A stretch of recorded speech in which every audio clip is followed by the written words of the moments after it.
Okay. So welcome and thanks for coming to the Essential Building Blocks of Successful Association seminar.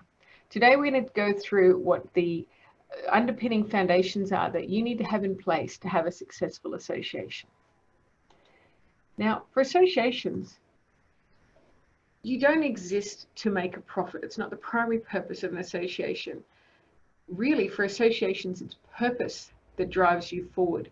And associations that work on that and that are strongly focused on and delivering and making an impact around their purpose tend to do better than those that aren't. Because you're never going to get members excited about the fact that you've got 20,000 members or 100,000 members. What people get excited about is the tangible difference you make to their lives, their businesses, or to a cause that's important to them.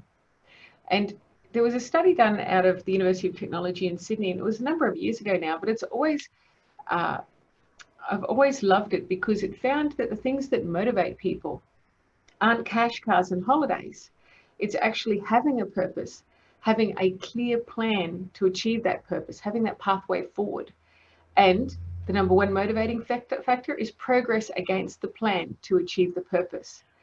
And that is why when looking at anything to do with associations, the thing that I want to know most of all is why do you exist? What is the driving purpose for what you do? And specifically so, because there's nuances there that have far-reaching impacts on what you do. So some of the ideas that people have for their purpose, you might be to advance the interests of a profession or an industry or the interests of workers if you're a union or a disadvantaged group. But that's about what you do on behalf of a group.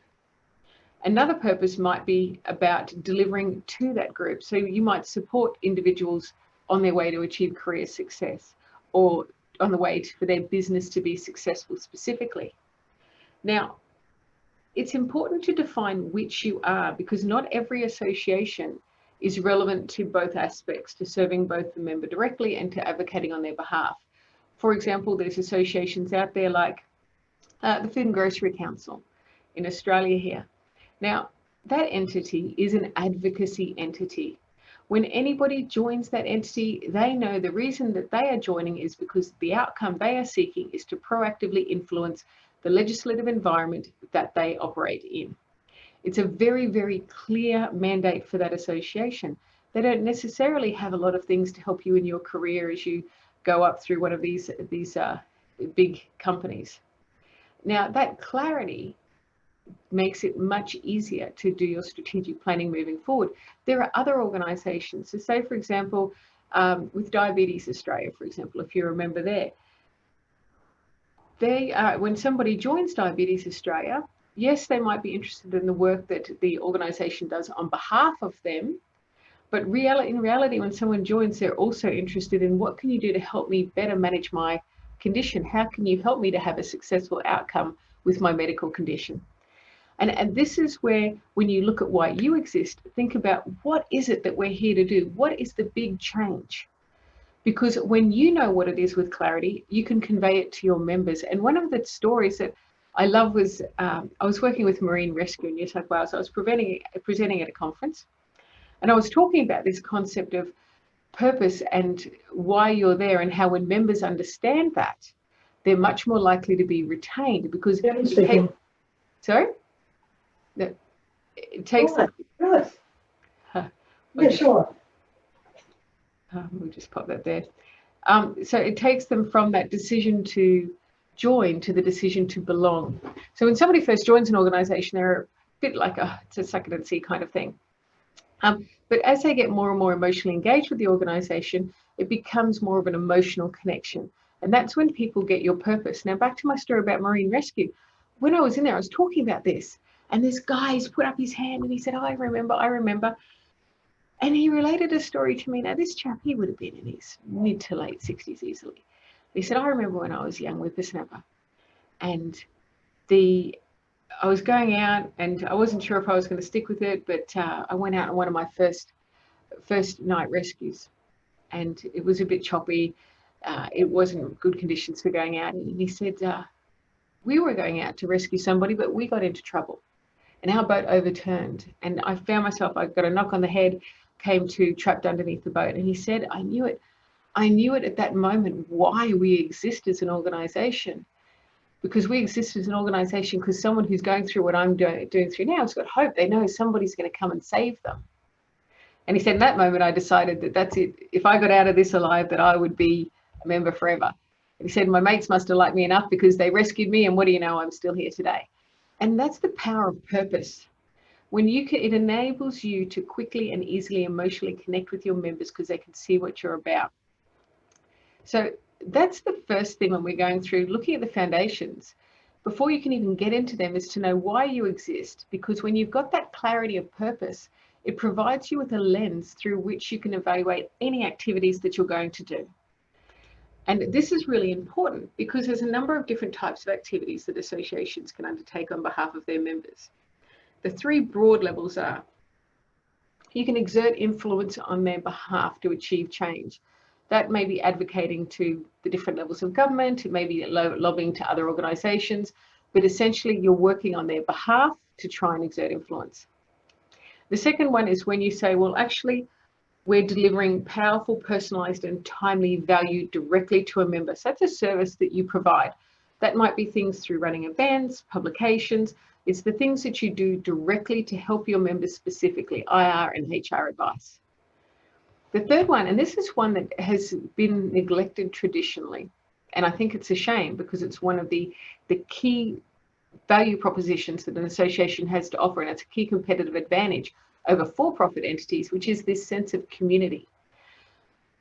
Traditionally in associations, the association's been up here and we communicate to our members, and occasionally they might communicate back to us, but it's very association to member, one to many. The associations who are doing really well at the moment are those who say, well, actually, yes, we have stuff go out, but we see that there's this huge band of people here and we're the roadblock. We want to be the facilitators of strong and engaged communities of people who are engaging for mutual benefit in ways that create tangible value for themselves. Now, there are some organizations that only need to do one of these things. There are some that need to do all three. You as an organization have to say, what activity here is fundamental to achieving our core purpose? If we are only an advocacy body, then really it's number one, with a dash of only a dash of the others as aligns to that core purpose of gathering information you need to advocate effectively. But if you're a service provider organization where you're trying to assist your members to be more successful, then it's the other two that come into play. So you need to think about, well, what's our purpose? What activities do we need to undertake? And then once you've got those, so these are the three things that you need to do before you can go into foundations. It's looking at what your business and membership models, your component frameworks, that is your special interest groups, your branches, everything else, has to align to support the purpose and activities. So there is no one size fits all when it comes to membership models. And yes, we saw, for those of you who are in the webinar on Monday, this is the scope that membership, the line that membership models sit on. At one end, you've got these service provider models, which is very much that old-fashioned, we're the association and we go out. Maybe old-fashioned, it doesn't mean it's dead. For some organizations, that model is still going to be appropriate. But for a lot of organizations, there's a need to shift these new community models, which are more cognizant of the fact that we need to tap into our membership base to be successful. There are already organizations out there doing that. There is an online community in the medical field, which is really interesting because the way that it monetizes itself is it data mines the conversations between members and sells that as research in an anonymized format. There are organizations who are shifting to this, and it makes them much more nimble and much harder to compete against. Imagine if any of us now went out to compete against Snapchat, Facebook, LinkedIn, all of these things which have basically made their competitive advantage their community, because the community is the one that create all of the content. Now, just to check in here with the people who are in the session here, how many attended the webinar on Monday? How closely do I need to go through this model? Just put in the chat or let me know. Belinda, one of my colleagues attended, Sophie did, and she shared the notes with us, but I haven't had a chance to look at it. Yeah. I'll give a quick run through this then, just to make sure that everybody's across it, because this is a really fundamental shift for associations. So in the past, what happened was, because we were about this one-to-many, we had to conserve resources. So we saw very little duplication of groups. Now that actually creates an issue with member engagement, because invariably what happens is somebody will get into a position of power, on it be a special interest group, a branch, a committee, whatever it happens to be. And sometimes you get a person who's not very good. They might alienate. They might have a personality that's quite abrasive. Now, if you think about it from the perspective of other members who may only be interested in what that particular component is doing, they go to get involved, they have an unpleasant experience, they leave, and then their pathway to create value is gone. Now, this is one of the failures of the old models, is that failure to be able to duplicate particular things does lock off members from being able to get that value. It also constrains associations because you simply don't have enough resources to be able to give everything that everybody wants. If you're the ones that are creating the content, if you're the ones that are distributing the content, if you're the ones that are running the events, unless you have a very specific type of association, there's no way that you have the resources to be able to deliver personalized value to everyone, everywhere who needs it, when they need it. And that is why we're seeing this shift into these community or platform models. Under a traditional model, you have a lot of competitors. There will be other associations, there will be for-profit entities, sometimes it'll be government, for example, with provisions of wages advice, that will compete against some or all of your services. Now, what happens in that instance is, under traditional models, your value proposition slowly erodes down to nothing. And it's a death by 1,000 cuts. Sometimes you don't even notice until all of a sudden you've had a couple of big bites taken out of the edges by a variety of different competitors, and then your market is fragmented. If you want to shift that notion of what competition is, that is when we move into a platform model where you say, no, we are not a service provider that's just in line with every other service provider in the market. We are taking a step out of that and saying we are the platform, and upon that platform, everyone can play. We are the place where our industry or profession comes together. So that means that you may not be the service provider for some things anymore. You may say for certain events, well, do you know what? First of all, it's high risk for us to run events. You never know when a pandemic's going to come up and hit you out of the blue. But the events are, we don't have the resources to deliver an event in every city every day for our members that they may need. So what we do is we say, right, quality events, come into our platform and run. We'll help you to be successful. Then what you do is you make money off that, not from the event, but from the clip of the ticket, from the promotional fees. There's a whole different raft of ways that you can monetize that. And it's a lot lower risk than running your own services. There might be other products and services that you put through that platform, the ability for people to find jobs and list jobs, the ability for members to be able to, say, for example, you've got members, and this often happens with academics and consultants in your field, who have an enormous amount of content that's quite valuable. They may do some of that, upload some of that onto your platform free of charge. But what they might also do is they might say, well, oh, okay, I'm going to upload this free of charge as a taster, but I'll charge for these seminars and these reports and these services. You can set up these online communities now where in 30 seconds or so, your members, any member, can go on, connect to a payment gateway that's very easy to do, and your members can make money by being part of your community. Now, what a wonderful value proposition to say to your members, well, yep, you can get involved with our community, and do you know what? When you engage with us, we're actually going to help you make money by connecting with other people in the community and creating and delivering value. Now, that's not going to be appropriate for every member, but this is the whole thing with membership. Nothing ever is. You say for this segment, that's going to appeal to them, but for this other segment, it'll probably be access to those. Because imagine on a platform, if you have on that platform every event that happens in your profession or industry that's quality, well, suddenly where's everyone going to go when they're thinking about attending events?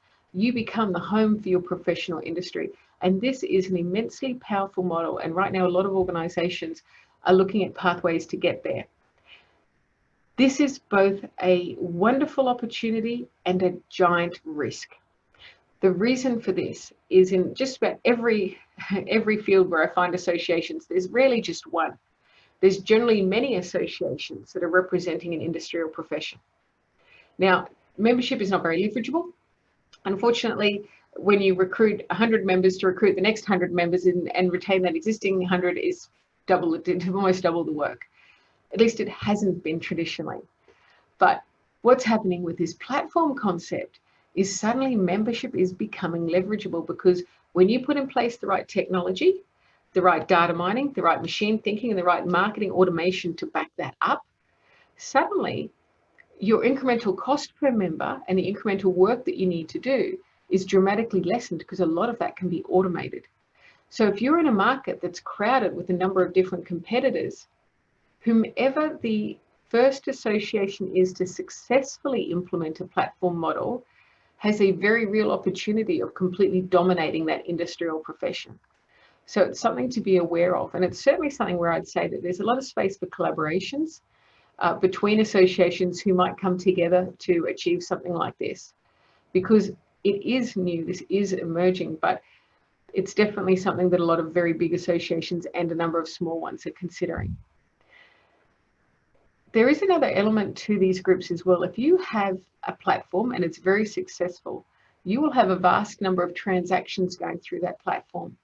And an income generation opportunity that people have never been able to effectively capitalize on in the association market is microtransactions. So if you own that platform and there's transactions going through and you're taking a little clip of every transaction, that very soon adds up to a significant amount of money.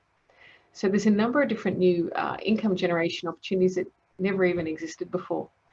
The other thing that's a really fundamental shift with this concept is the idea of, previously in traditional models, we had market segments. Our market segment might be primary school educators. Look, good segment. There's a lot of commonality of need, commonality of response to the same stimulus, that kind of thing. We don't want to throw segmentation out, but it's important to also understand that it's tribes, and I see here, it should say tribes above the other end there. The tribalization of your membership is critical in a community environment. And the reason being, tribes is something that already exists. And what you do is just simply find pathways for those to connect and strengthen more effectively. Now, a tribe might be very small. It might just be, primary school educators who want to play basketball together on a Sunday. That's a little tribe. It might be other educators who want to get together and they've got a play group because they've all got kids under a certain level. The more of those that you have that are successful, these more tiny little tribes that sit within your community, the stronger your overall community becomes. The biggest challenge is, though, you need to make sure you've got very, very effective new member integration, and so that you actually ensure that you have a community and not a clique. But we'll talk about that a little further on. But essentially here, what we're talking about is when you look at your purpose and when you look at the activities you're going to do, you need to say, right, in order for us to execute those two effectively, what is the most appropriate business model? What's the most appropriate membership framework? And how then do we need to structure our components to effectively do that? So for example, if you might find that you have a very strong advocacy role to play, but you also do service provision, you might have a component framework that's somewhat hybridized, where you have some exclusive, non-duplicated groups that are all geared around maximizing the effectiveness of your advocacy. But in the service provision side, you might have some more general groups where you don't mind the duplication, because what you're doing with them is finding pathways for people to find their tribe, and those groups that run fairly autonomously. So when we're looking at this, we've talked about the service provider versus platform business model. The exclusive versus inclusive membership frameworks is important to consider as well. In some environments, it's definitely membership is you're either in the boat or out the boat. If you don't pay your membership fee, then you don't get anything from us. And there are still limited some places where that's appropriate. But the inclusive membership frameworks are the ones which reflect the platform model, which says membership's kind of like dating. You don't walk up to someone and say, hey, do you want to get married?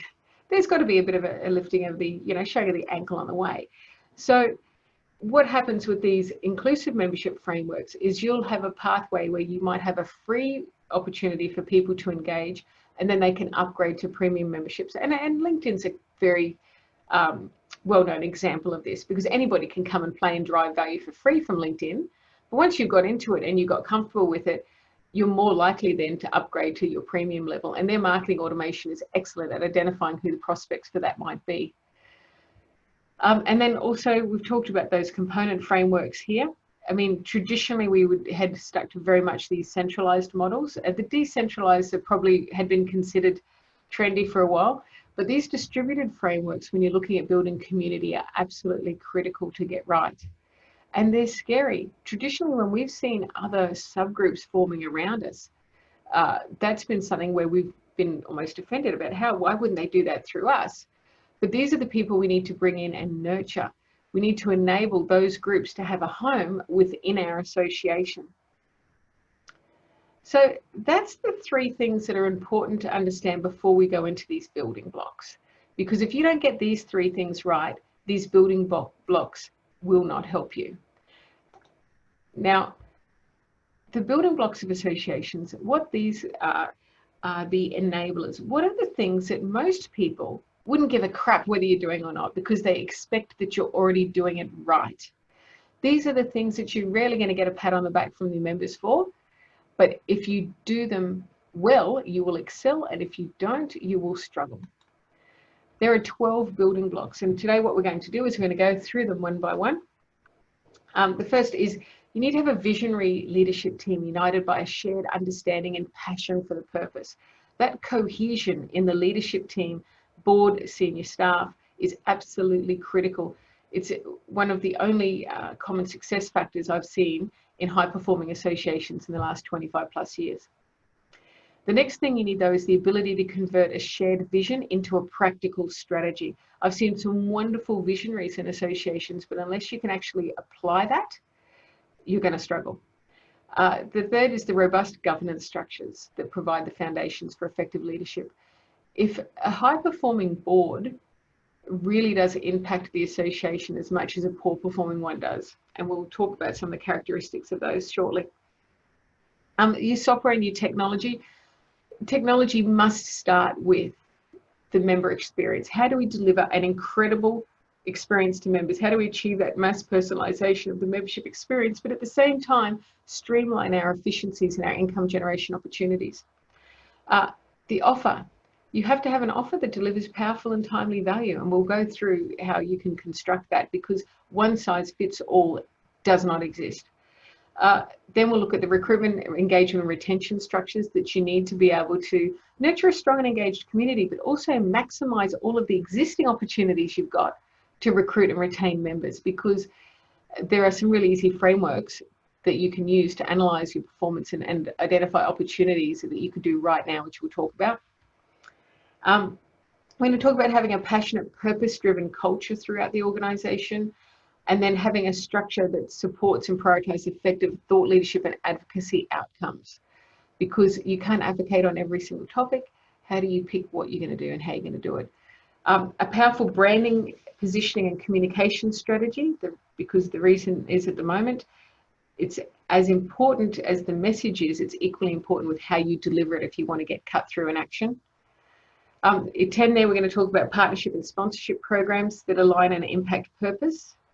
A proactive sales and marketing function within the organization, because I know sales is a dirty word in so many organizations, but really selling is just good customer service. If you genuinely believe that someone's better off as a member than a non-member, then people should be asking to join. And if a staff member doesn't believe that someone's better off as a member than a non-member, then they shouldn't be in that job anymore. And the last thing is the financial management and reporting. Collecting data for data's sake is a common trap that a lot of associations fall into. So what we'll look at is, well, what does that look like? What do we need to do? So those are those 12 building blocks. Now, before I go on, is there any questions so far?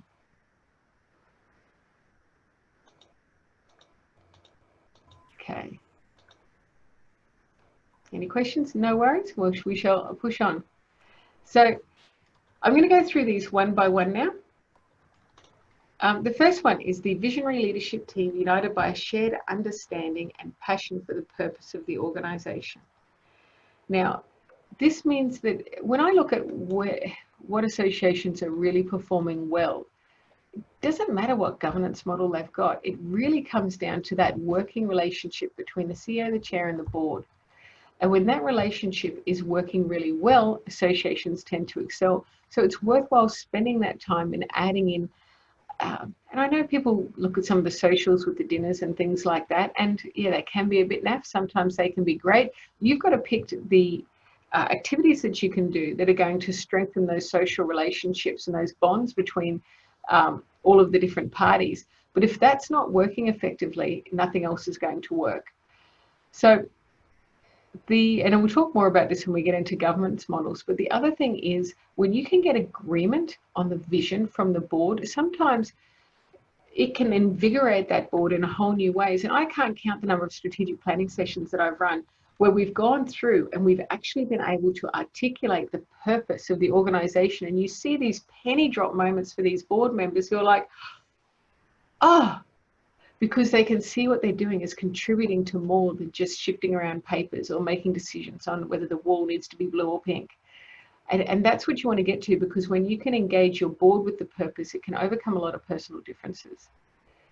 But of course, the next step is converting that shared vision into something practical. And that's where a lot of people fall up, because often they don't even know what the terminology means. And I'm actually going to put that up here because it's the number one question I get asked is, well, why do we need a vision and a purpose statement? Isn't it the same? Well, no, it's not. Now, when I look at a vision statement, it talks about the positive outcome for your field or sector if everything you did was successful. Now, it should be inspirational, clear, memorable, and concise. But the other thing is, you're not the only one responsible for this. So if you look at the example here of a world without Alzheimer's disease, yes, the Alzheimer's Association is not going to achieve that by themselves. That's the vision that they want to be part of, but they're not necessarily the only party to it. So that gives that statement of that end goal, but the purpose statement is about what your role is in achieving that. So how are you going to get a world without Alzheimer's? Then Alzheimer's has to go down and say, well, this is what our space is. So in the case of the British Medical Association, we look after doctors so they can look after you. And I love the fact that these are succinct and powerful. Those statements that have come up by committee are just diabolical, and you fall asleep halfway before you've finished them. Now, the mission statement is about what you do and for who. And yes, a lot of people do combine the two. But if you're looking at a mission statement, and here's one for the Law Society of South Australia, to serve and represent members, to enhance the legal profession in South Australia, and to preserve the integrity of the justice system. Now, you can see in that they've been very, very clear about what it is that they have to do. You know that they're going to do advocacy. You know they're going to provide direct services to members. You know where they're going to do it. They're going to do it in South Australia. They have given you no doubt as to what their mission is. But if you do want to combine those, that's equally appropriate. And a lot of people do, because when you're looking at communicating these to people, if people don't know the definitions here, sometimes it's easier to combine. To improve the lives of vulnerable people by mobilizing the power of humanity in Canada and around the world. This is a very powerful statement, and this is what you want to come up with. You want a statement that your staff will all remember and that you will be able to talk about with passion yourself when you go out. Because once you've got these things agreed, and I would say these are the most important things when you're running your board strategy session, because when the board get behind this, it makes this next step, getting your strategy on a page, really, really easy. Because what's happening at the moment, strategic planning timeframes are shrinking. I remember going in and doing 3 and 5 year plans. Right now with COVID, we don't even know what's happening next week. The idea of these long-term plans has gone out the window, and it was already going. I'd already seen over the past year to 2 years, people were shifting to 1 to 3 year strategies. And if it was a 2 or 3 year strategy, there's usually a check-in point to review at 1 year in, because we realized that our operational landscape is changing so fast. There is no way that right now we can do a strategy for 3 years, because things will have changed so much in the 3 years that will be irrelevant, and we're not going to be locking our organization into something there. So this kind of strategy planning is a really nice thing to do at board level, because it can be kept very strategic. So you go through and you work out your time frame, your vision, purpose, mission. You might put some values in there, but I'd only put them in if you're actually going to integrate those effectively into your organization. You may have a goal, like for at the moment, a lot of the organisations that I'm with, their goal is to successfully navigate the COVID-19 environment, so that the organisation and members emerge at the end in a positive way. Now, under that, there's your objectives. Now, when you're looking at objectives, they're going to fall into a couple of things. Back to what we talked about, you'll generally have an objective about how you're going to successfully exert influence. You'll have another objective about how you're going to provide services directly to members to be able to enhance their outcomes that they're trying to achieve. Generally, you'll have another objective about how you're going to build a strong and sustainable membership community. And the fourth objective that people normally put in is about these foundations that we're talking about now, the enablers. Often you use this strategic plan as a marketing document. You show people what you're doing. But if you say, oh, well, we're going to look at our governance structures, we're going to improve our offer, we're going to look at our software, no one gives a crap about that stuff. So tuck it at the end. It's your objective in number 4 is generally going to be, we are going to have a strong, sustainable and robust organisation. And underneath that, in your little strategies and projects, that's when you're going to put the specific areas that you're going to work on over the course of this strategic plan. What's going to get people excited is 1, 2, and 3, because that's how you're going to make a difference to them. Now, these plans are great because you can do this with a board in half day, max full day, to come out with everything down to the objectives and to start outlining your projects and strategies. And this is good because that's the first step. Once the board's enthusiastic about it and they can see it, then you can get the rest of the staff involved. But when you do go through this process, it's really important to at each step put some specific, measurable, time-dependent goals. And even if that goal is to have this done by this date, but making sure that you've got that and allocated the tasks to people, because without oversight, without actually someone to manage that those also get done, things don't happen, and before you know it, the plan's gone and nothing's happened there. But when you are setting in place your goals, it's critical to make them realistic. I can't count the number of arguments that I've had with usually board members in a very nice way who are setting completely unrealistic goals. And in fact, the next slide I'm going to show you is one that came after a particularly robust exchange of views where they wanted to set an unrealistic goal. And I'll just show you. So say, for example, your goal was to have 3,000 members by 2022. Now, say your best ever retention rate was 90%, your best ever number of yearly new members was 250, and you had 2,100 members as at the December 31st, 2019. Now, you're 2,100 to 3,000, oh, you know, it doesn't look like that much. Sure, we can do it. Maybe not. So let's actually test that and see how realistic it is. Say in 2020, you had your best year ever, best ever retention rate, best ever number of new members joining. Well, at the end of the year, you'd still have, and excuse my date wrong, 2,140 members. But say in 2021, you did the same. Best ever net retention rate, best ever number of new members, you'd still only have 2,176. And say in 2022, you did again, you got the best ever new members, best ever retention, you should be over the moon that you're excelling 3 years in a row, but you're not because you haven't reached your target because you've got 2,208 members. Now, this is why when you are setting goals, go back and look through your data. Now, I'm not saying that that was something that couldn't be achieved, but you can only achieve targets that are like this when you're prepared to fundamentally transform something about the way that you operate. Ambitious targets need ambitious change underpinning them moving forward. So, and this is a really nice way. Usually when you go up and you do this on the board and you show the board members, they're like, and they get it, because a lot of people, when they go onto a board, don't know how to be a board member. They're very passionate about what they do, their career, their profession, their industry, their cause. But it's one thing to be passionate or interested. It's another thing to know how to do it. And that's why it's really important to have robust governance structures that provide the foundations for the board to effectively lead. Because I got to say, and I chose this picture deliberately, current governance structures were developed underpinned by Robert's Rules of Order. And those were created when you had 6 months to consider a decision. You don't have that anymore. We live in a world where your entire association can be completely decimated in 8 seconds by a poorly considered tweet. We no longer live in the Robert's Rules of Order environment, and yet so many association boards persist in trying to maintain these archaic structures that really inhibit their ability to excel. If associations are really going to move forward successfully, they've got to be prepared to transform their governance structures and the way that they position themselves. This whole idea, and excuse my soapbox moment, but this whole idea that you can run a popularity contest, which is essentially what representative boards are, to vote people on the board based on the member vote, and expect those people to somehow all have the skill sets required when combined to effectively lead the association does not make any logical sense.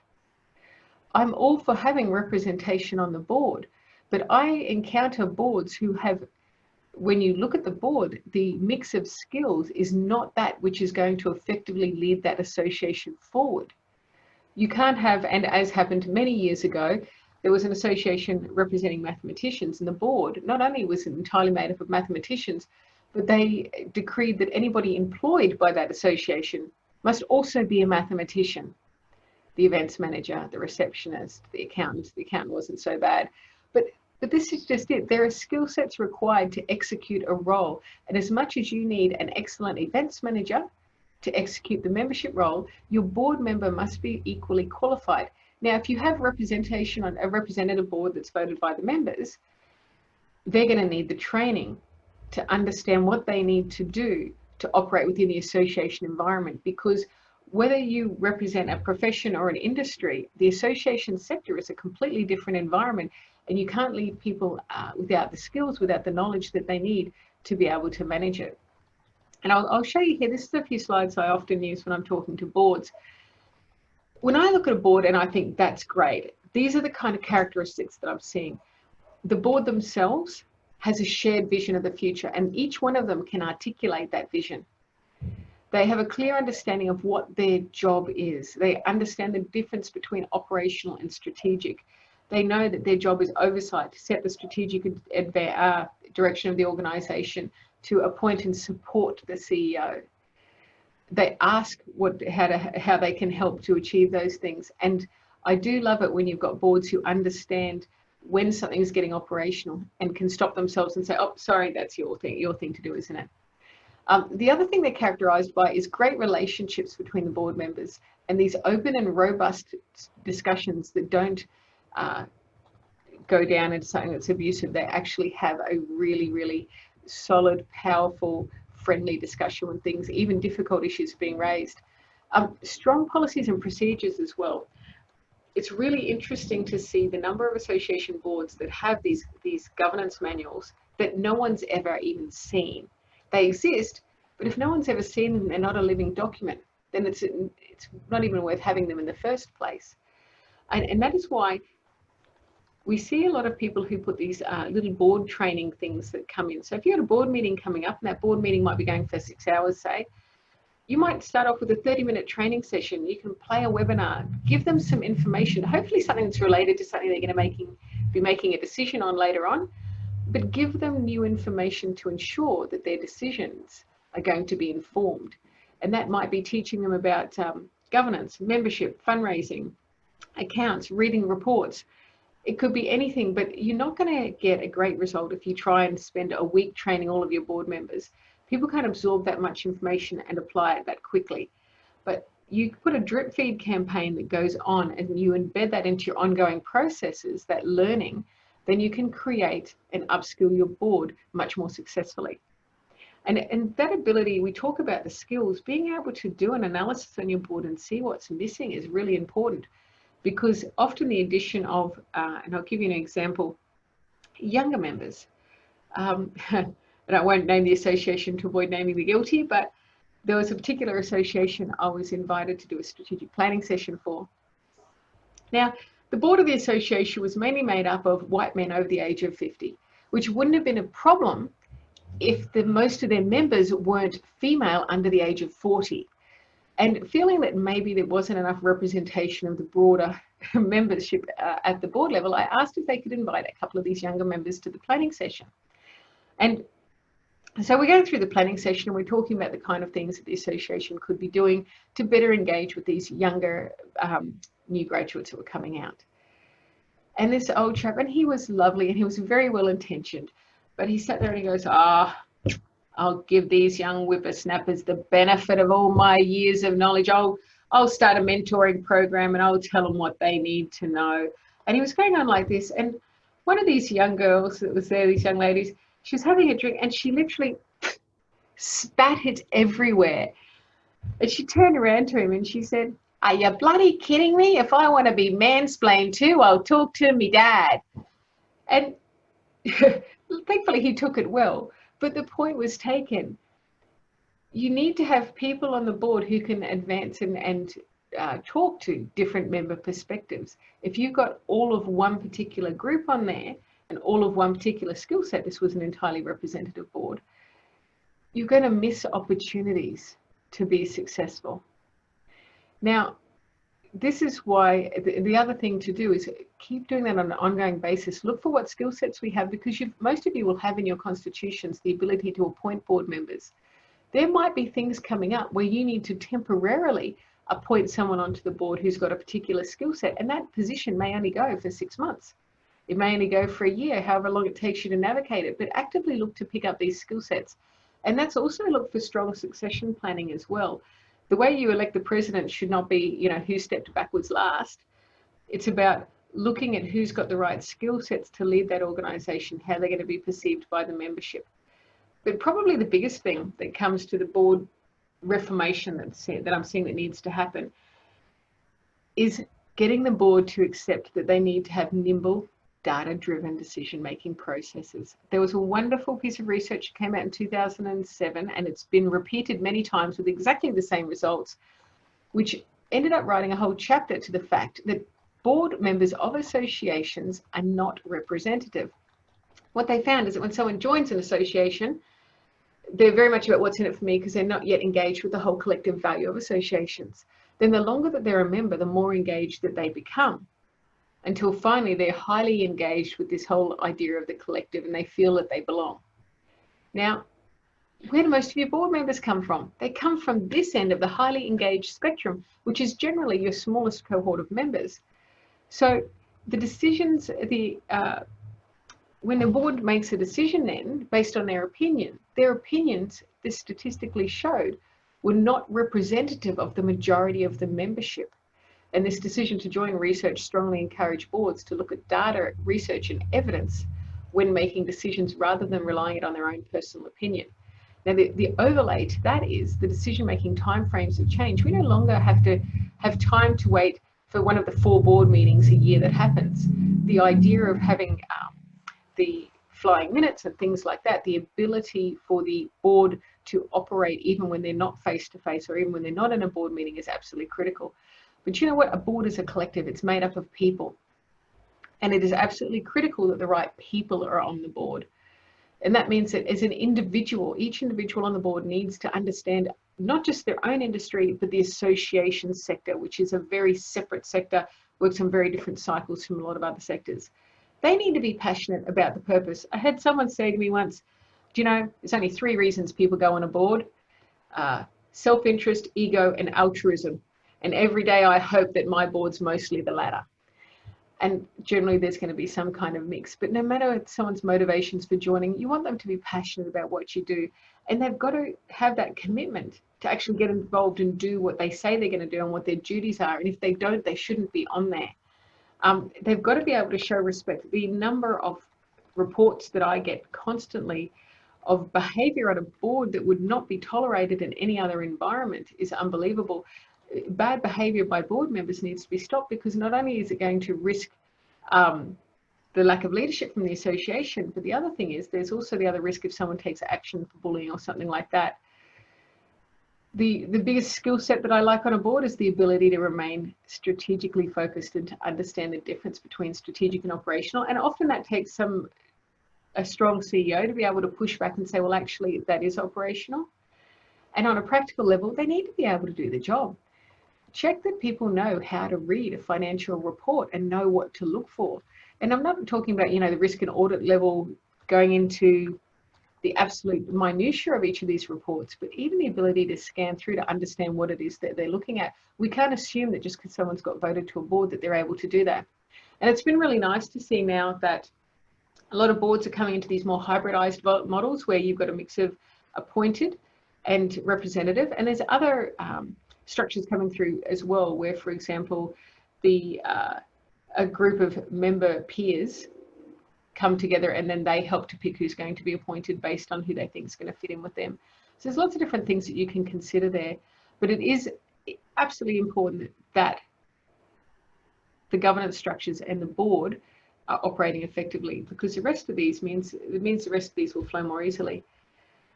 Now, I've spoke about the software and technology side of things a lot on Monday, and it is absolutely critical moving forward. If I have to look at what I think the things are that are going to be critical to someone's success, implementing the right technology would be up the top there. Now, it's essential if you want to be able to mass personalize your membership.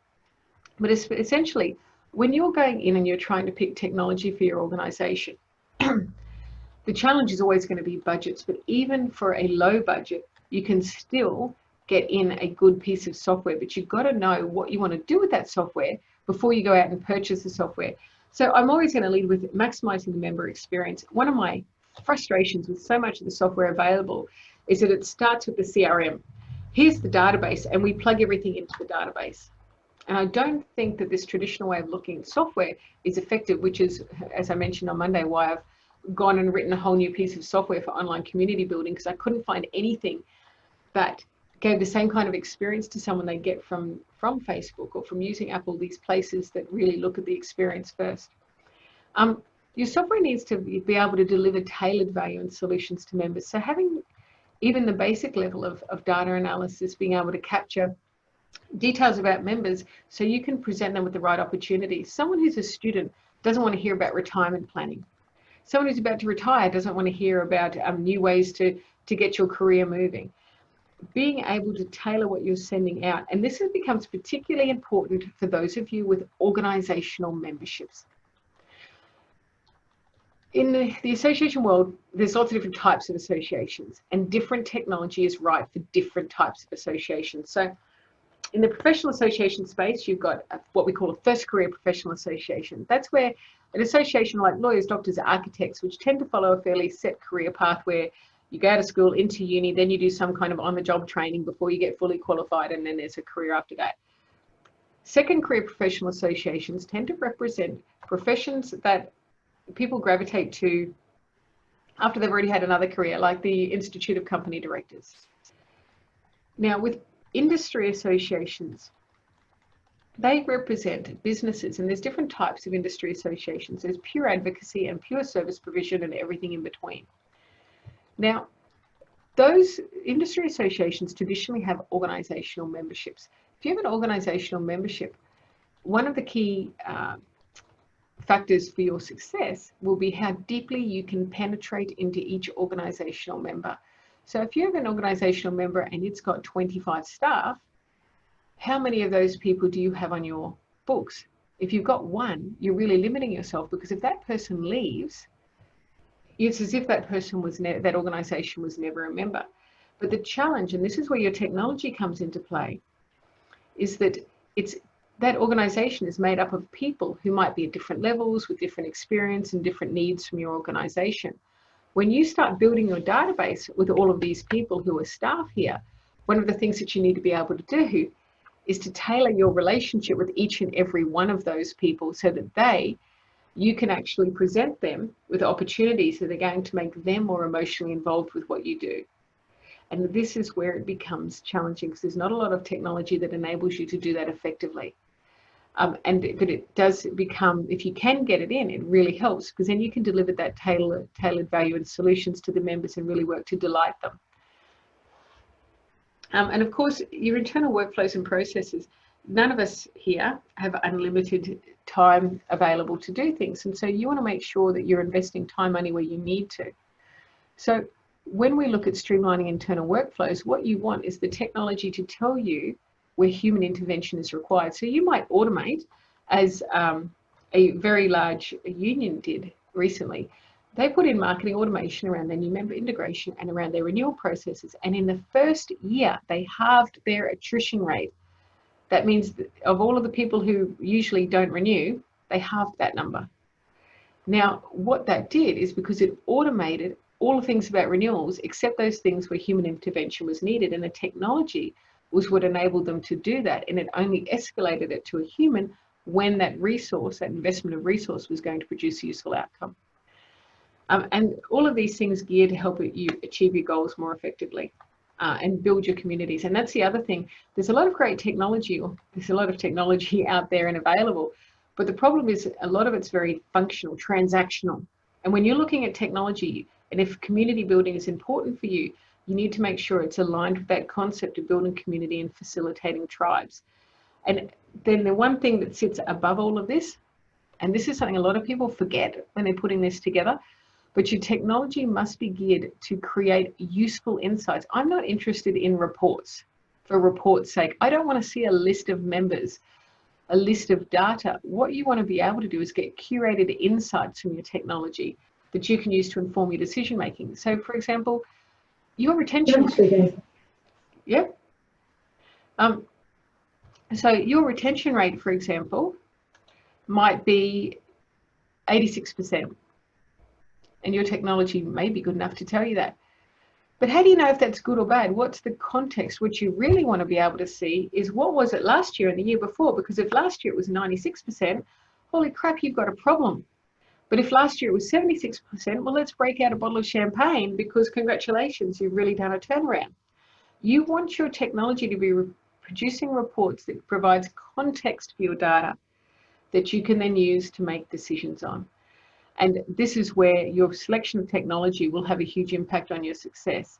And the other thing that needs to be embedded into your technology is this idea of your highly personalized offer. Now, when you provide an offer, there is no one size fits all. The problem with membership is it's often also intangible. So different members value different things, and sometimes those things are going to be the intangible things. And over the course of somebody's journey through their life, through their career, through their business, through whatever it is that they're doing, they're going to require different things. It is almost impossible, or it is impossible to have a one-size-fits-all offer in that, but it's also one of the common things that happen in associations, which is a bit unfortunate, is they don't value those intangible things. I'll bring up an organization and I'll be like, hi, I'm Jane Smith, just after some information about membership, and you hear the person on the other end of the line take a deep breath and go, we had a magazine, we had a website, we've got a rent, we've got a conference, we've got an email bulletin that goes out, we've got they list all the stuff. First of all, they've information vomited all over me. Second of all, who cares? Every association has events, a magazine, a publication, it'll have a conference. Like, these are things that I expected. I'm not interested in those things. Those things are features. They're not even benefits normally. The value that somebody wants is often harder to express. If I am a business and I join an industry association, it's an investment in the success of my business. I want to be more successful because of your organization. So how are you going to do that? You're going to help me to either give me more business, increase my income, decrease my costs, proactively influence my advocacy landscape, or give me some other competitive advantage over somebody who isn't a member. That's the value that I want from membership. If I'm going to join a professional body, it's an investment in the success of my career. I want you to help me to raise my profile, earn more money, decrease my costs, advance a cause I believe in, give me an advantage over someone else who isn't a member. There are really simple ways for you to express that value. I can walk up to a member and say, look, when you join, it's going to be the best investment you've ever made in your career, in your business, but in achieving an end result for this cause. But then how somebody chooses to realize that value is where it starts to get tricky. Because if I'm a student, the way that I want to realize that value may be through getting the first critical step into my career and finding a job that's going to help me fulfilled and overcoming all my uncertainty, and not just keeping me up to date, but bringing me up to date, because, oh my gosh, there's so much I didn't need to know that I need to know. But if I'm somebody who's got a business that I've been running for many years and I'm heading towards retirement. I'm not interested in any of that stuff. I'm interested in, oh dear, I don't know if I'm set up for retirement. How do I do succession planning? And oh my gosh, how am I going to transfer my clients? And so it's about understanding what people are worried about. We need to move from promoting this list of products and services to making it about solutions that we're targeting for particular segments who need what we do. And on an organizational level, that makes it harder because you've got to look at who are the different individuals that need us and what messaging do they need to hear. So remember how I said technology was one of the key success factors? Communication is the other. It's not just what you're saying, it's how you're saying it. And look, this is a sample here of an organizational segmentation. And I'll show you an individual in a moment. But for an organizational segmentation, when I'm looking at doing one of these charts, if you see in the first column, the first thing I want to know is, who are my segments? So I might have new businesses or large established corporate businesses. For each of those segments, collect as much data as you can. What's the size of the segment? How many people in that segment are current members? All right, so what's your penetration rate? 10%? Wow, that's low. Great, shows room for growth. What's your retention rate? 93%? Fantastic, that's an awesome retention rate. And I'm assuming everybody here has seen the marketing general membership benchmarks and benchmarks themselves against it. 93% is well above average. What's your first year retention? Now, your first year retention rate is a really important statistic to track because it tracks whether you're a clique or whether you're a community. If you have a very low first year retention rate, it means that you're not very good at making people feel welcome into your association. If your retention rate is high, it means that you're wonderful and welcoming. It's a very important statistic to track. So when I look at these statistics here under the new business segment, I might say, well, our first year retention rate is pretty low, but that might be because new businesses are more likely to fail in the 1 to 5 years. So I'd probably do a little bit more drilling down there. I'd say, right, our penetration rate is really low though. Our retention rate is pretty good overall when people stick with this. So you can the data will start to speak to you when you do this often enough. Now, the next thing I do is I say, well, why do we want these people as members? So not what do they get out of us, but start with why do you want them? Because you might find there are people who are in your sphere that you don't necessarily want in your sphere. Then the next thing I'm going is, well, what keeps them up at night? Well, for the owner of these business, it's survival. They try to get momentum, find out what it is and they don't know that they needed to know, learning how to manage staff, juggling strategic and operational, trying to do everything at once, no time with the family. I mean, you can see where this is going there. So once you know what the challenges are, what's keeping that particular segment up at night, you can say, well, okay, how can we help them? Alrighty, well, if you're an owner of a new business, membership is an investment in the success of your business. By joining, we're going to help you to access opportunities to increase your revenue, reduce your costs, bring you up to date with what you need to know, and access the insights required to enable your business to be as successful as possible, as quickly as possible. That value promise is a damn sight more powerful than saying we've got a magazine, events, a conference, we send an email bulletin. This is where you want to take it back to, because all of those other things, they come in the next column under benefits and association products and services. No one is ever going to join you for everything that you do. People join generally for 1 or 2, maybe 3 different things. You need to figure out what that is. So in this particular column, we've gone, right, well, the 4 things that they want: increase their income and sales, decrease their costs, find out what they didn't know they needed to know, and access help when they need it. Alrighty, under those 4 benefits, what's the specific features and products that sits in there? Because when you go through this process for each of your market segments, you'll get real clarity about what it is that you need to do. Now, one of the other things, and I'm not going to go through this whole thing in detail here, you're welcome to get a copy afterwards, but one of the interesting side effects of this process, it's well worth considering, is using it to figure out what you are doing now that you don't need to do anymore. Because invariably with most associations, they're doing things which are no longer relevant, but they've always done it, so they always keep doing it. Use this as a tool to figure out what is it we can stop doing. And on an individual level, it's exactly the same kind of thing. This is a separate one that we've done, but you still do your same data analysis there in that first column. Figure out what their problems are, because the needs for students are very different from others. So they need to understand career pathways. In this instance, there was a cost of resources, getting up to date, not being connected with the profession. And the value promise they wanted was to know that they had the knowledge, skills, and contacts to launch a successful career. And then there was 5 areas of product support, benefits and features that we knew that they were interested in: the career pathways, finding a job, building their networks, profession-specific education and discounts. Knowing those things, we're able to put in the right products underneath, and then we're able to figure out some pathways in the offer. For example, did you know that vouchers, the average redemption rate on vouchers is less than 30%? Now, if you've got a $100 voucher for association products and services, your hard cost on that, particularly if it's things that are online, is extremely low. So you've got things with vouchers, which is high perceived value, low actual cost. So with students, we found things like a 2 years membership for the price of one plus a $100 voucher, which is a double hit offer, were particularly effective, but really didn't represent too much cost on behalf of the association. So these are the things to consider, because you wouldn't run that offer out to anyone other than very small, like students or very specific instances.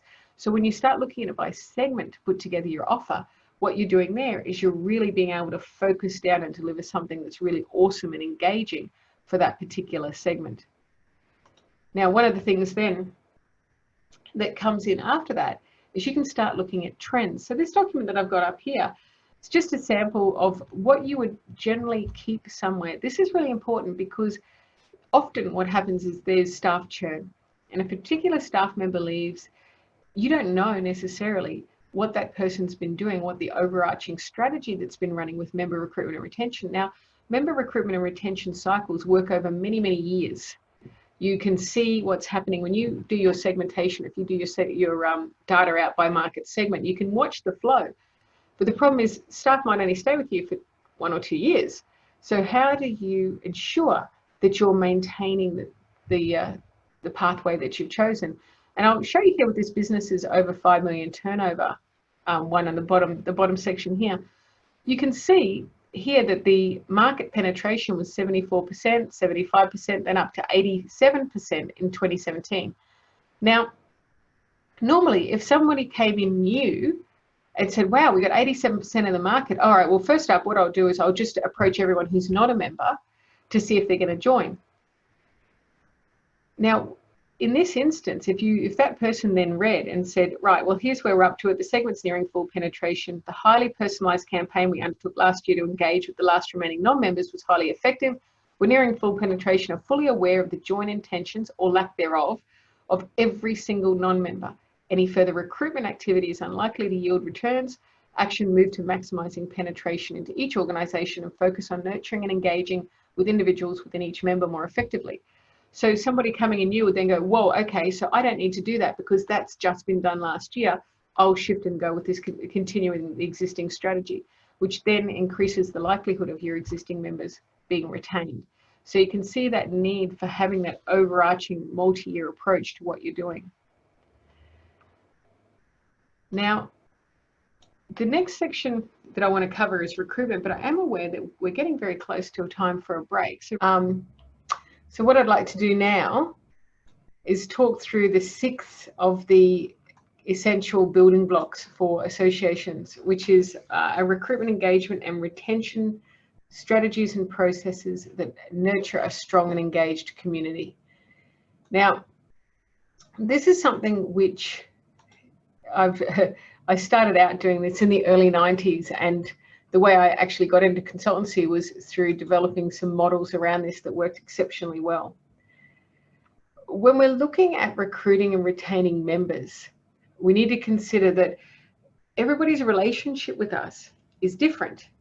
So you've got passionate members who love you and would do anything for you, but you've also got never ever heard of you, never members who have no idea who you are, have never been a member, and if you approach them and ask them to join, would probably be like, why? And so everybody sits somewhere on that spectrum, and it's important not to discount them, because sometimes and often you'll find unexpected supporters and these people can help you out a lot, because membership theory holds that you can't actually go out and nurture everybody equally. But you can achieve powerful growth through nurturing your most passionate members more passionately, because in a community setting, they will then push that further out. And also to appreciate that some of your biggest supporters may not be your members. One of my biggest membership successes was one of my biggest membership failures. there was a woman, she was a florist named Beryl, and she used to refer me a new member just about every month when I worked with the Retail Traders Association in the mid-90s. She was a lovely, lovely, lovely lady. And she would have been in her 70s, still had her little florist shop going. And she'd ring up and she'd say, right, you know, Alan has opened a hardware store across the road. I've already filled him in about it. Then you give him a call. And I'd ring up Alan and he'd be like, if I join, will she leave me alone? And this was wonderful. It worked really well for both of us. And I'd always call her back and say, you know, Beryl, thank you so much. I really appreciate you referring that new member in. And I'd always ask the question, do you think I might be able to get you to join one day? And she'd invariably respond and go, oh, no. If I always get the magazine from Sally next door. And if I've ever got any questions, I call you. I even offered her a free membership and she declined. She was somebody who was a passionate never member. She loved what we did, loved everything about us. She was never going to join even for a freebie because she didn't want to waste. But geez, she referred through a lot of people.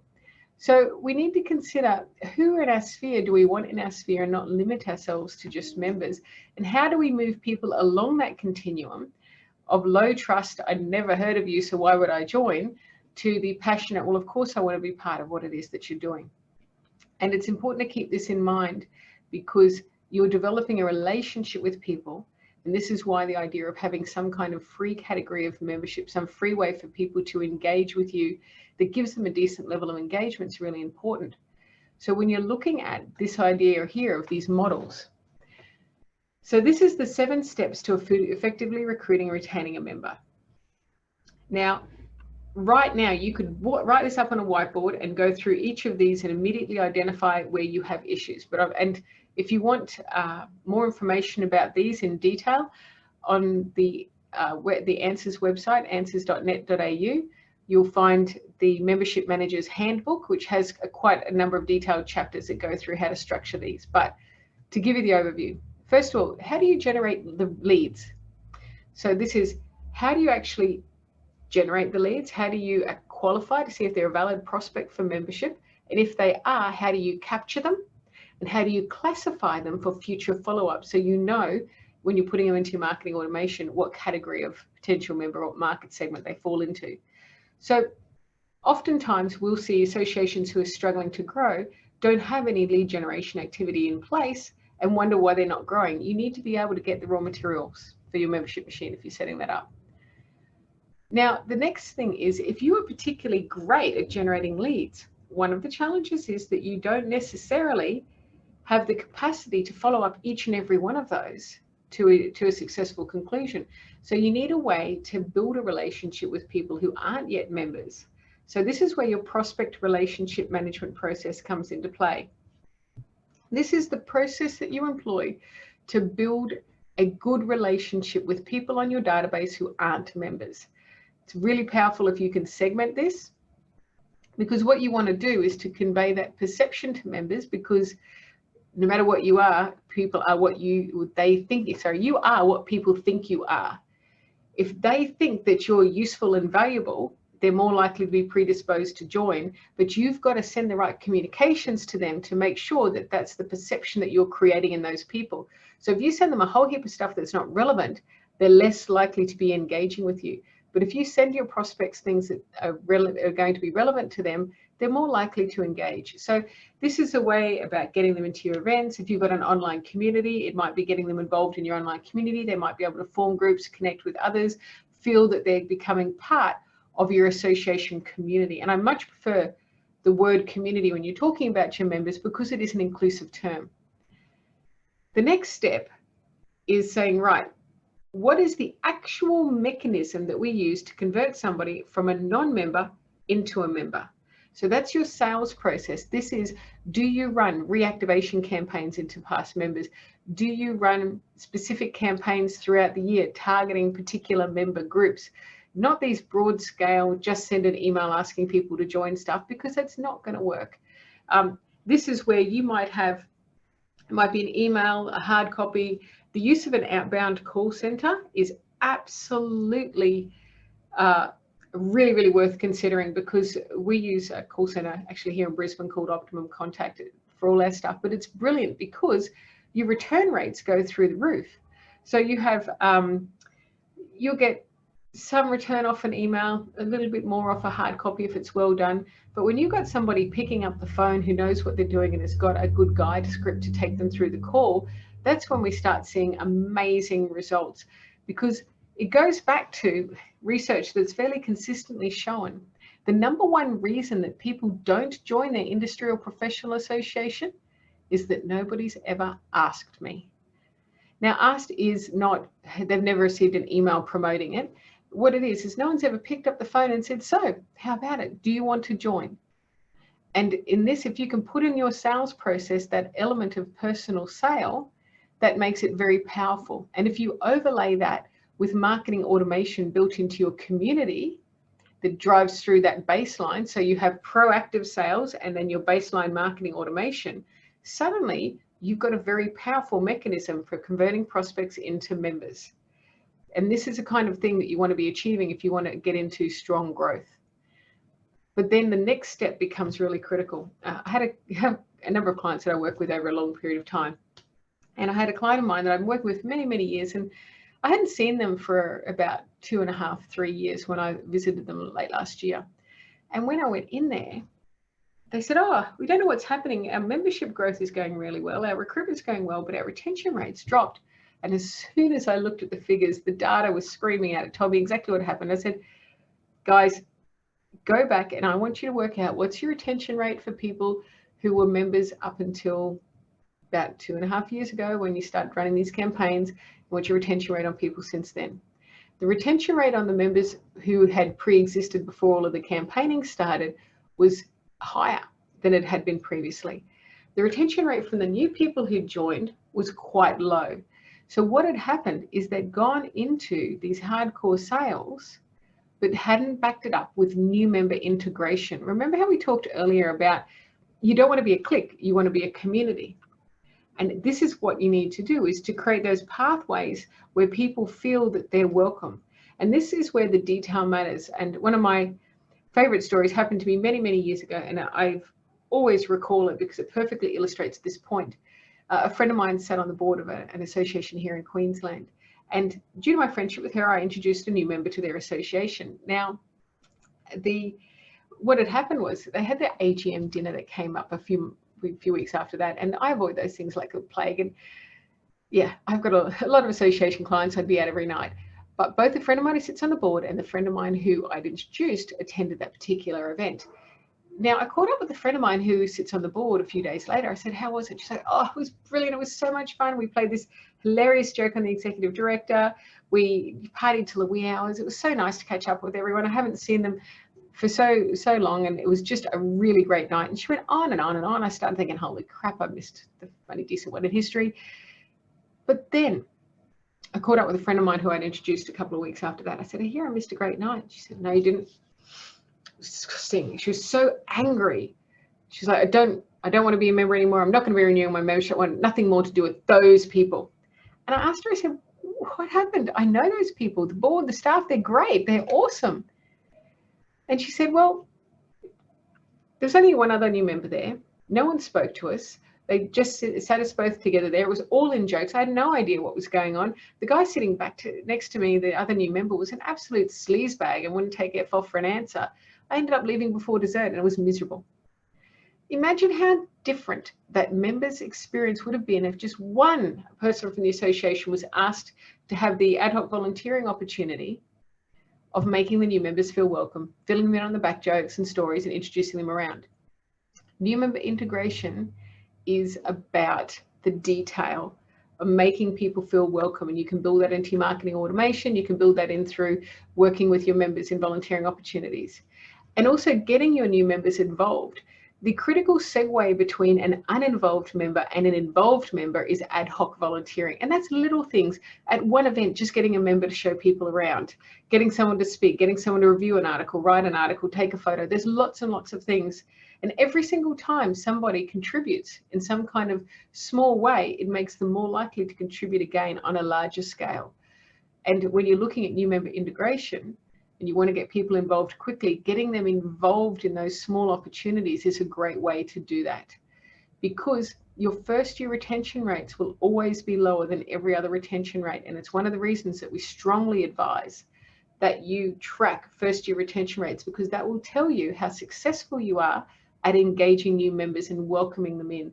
And you want that data to be tracked by segment, because you'll invariably find some segments are better than others, and you can take the learnings from the successful segments and apply them into the others.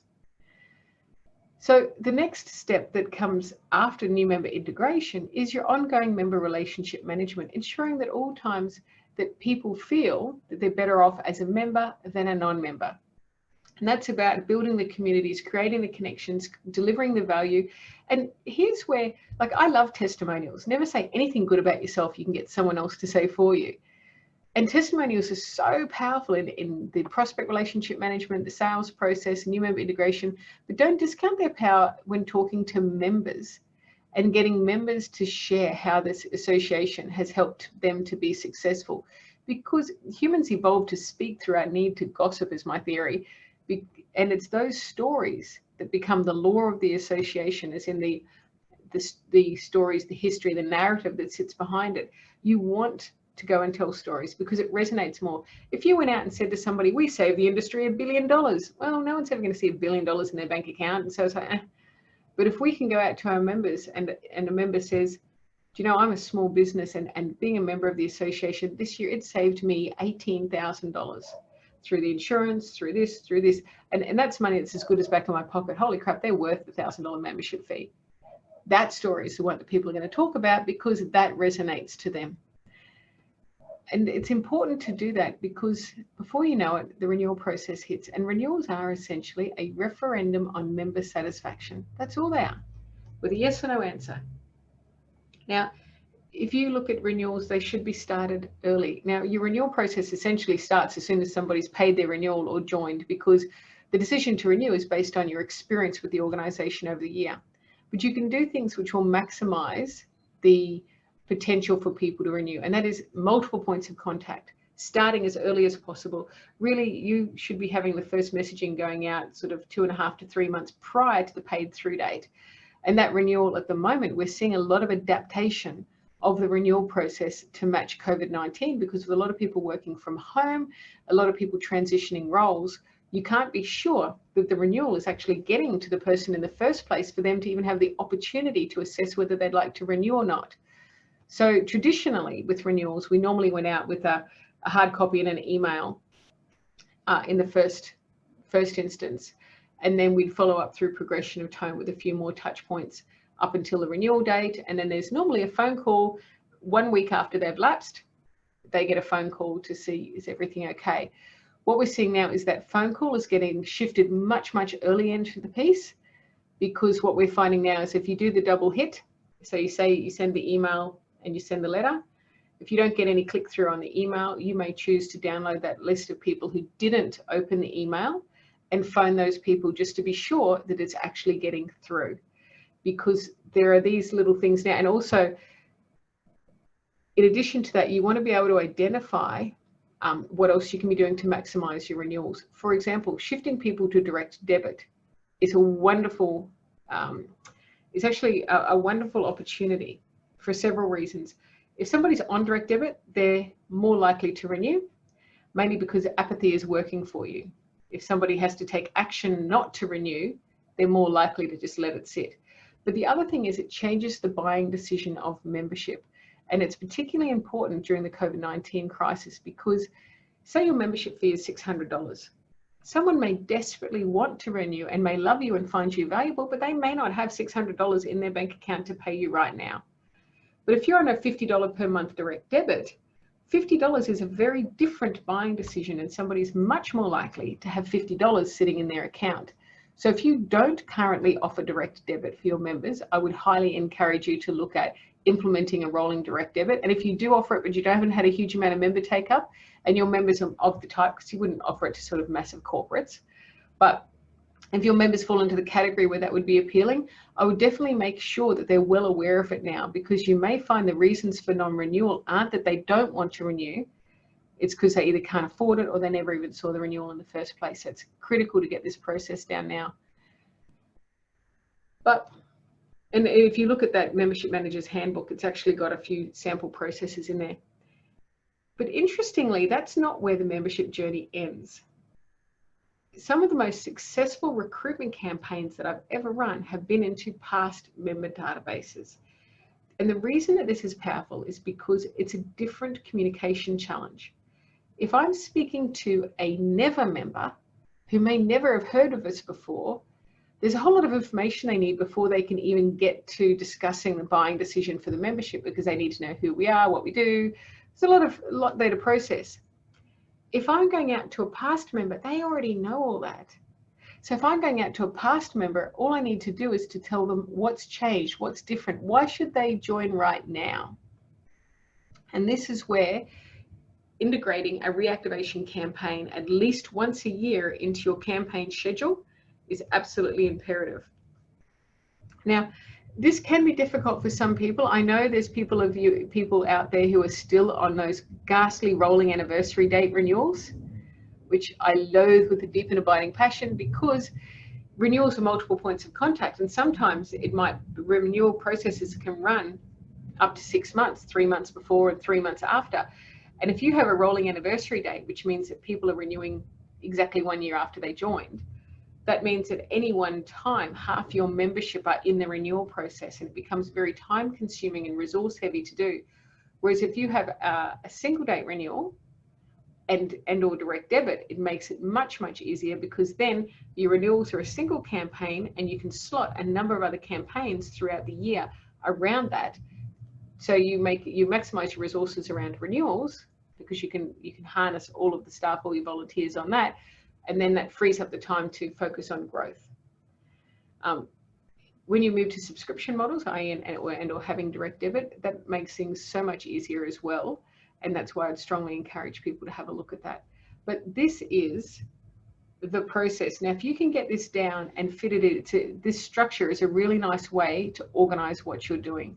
And then if you overlay that with your segmentation, when you go to do recruitment, you're not going to ever go out and do a broad scale campaign. But when you go back through your market segments, look for where you've got a high retention rate and low penetration, and the markets are still a viable market. So if you might have a high retention rate and low penetration into retirees, but that's probably not going to be a market you're going into. But you might have in a particular, say, small business sector or area of the profession, a 93% retention rate and a 10% penetration into the market. That would scream to me, wow, let's do some recruitment.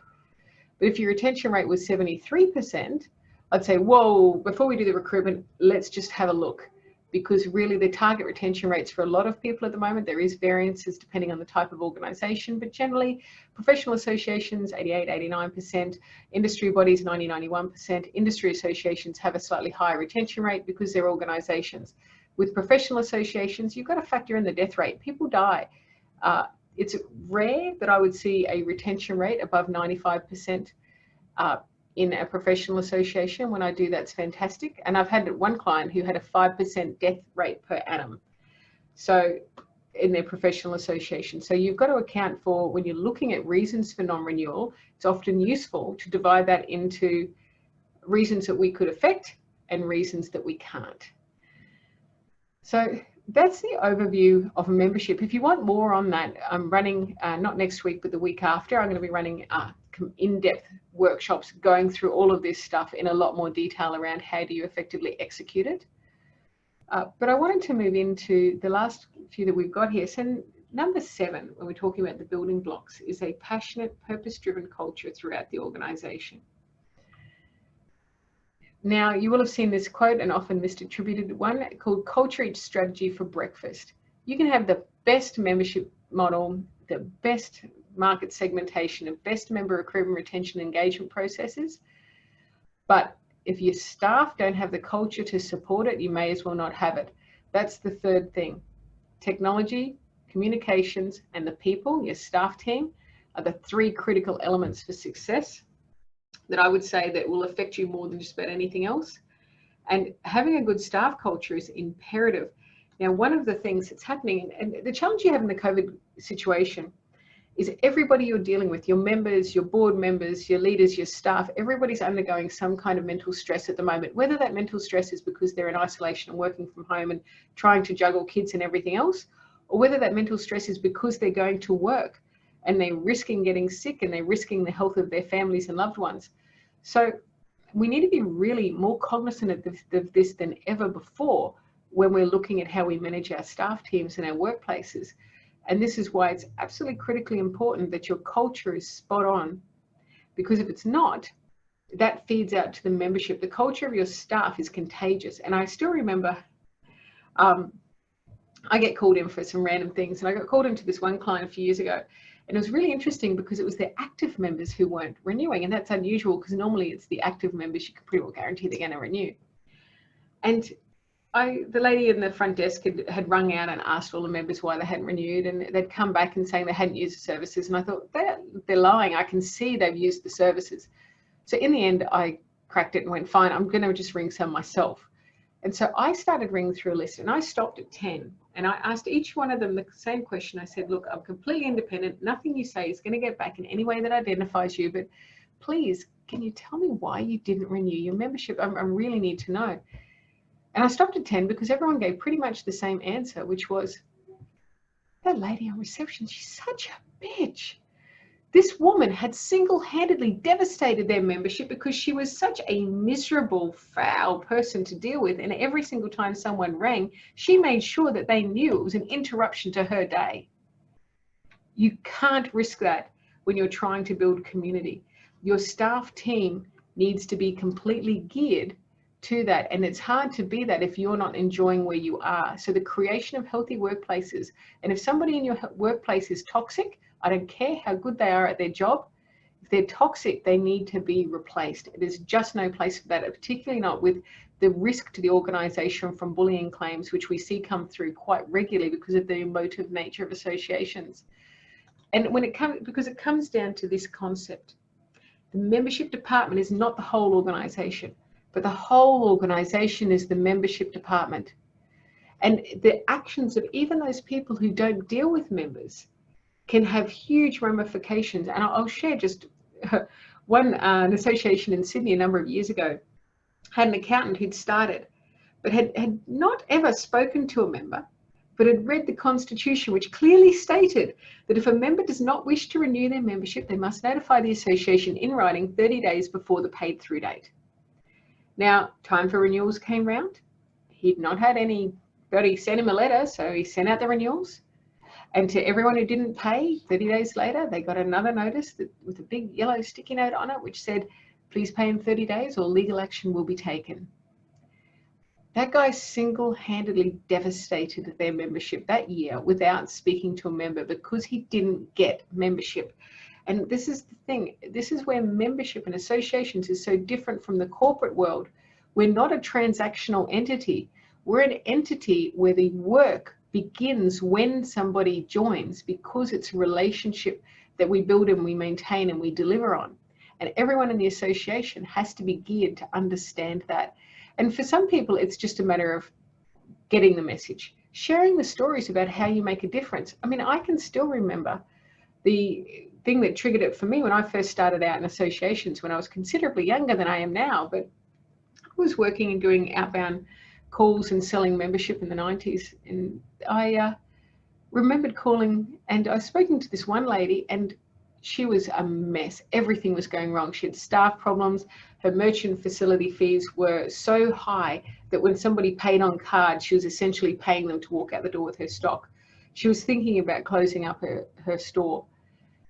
And then I talked through, and we had so many great solutions there for her. We had the discounted merchant facilities. I connected with the HR guy.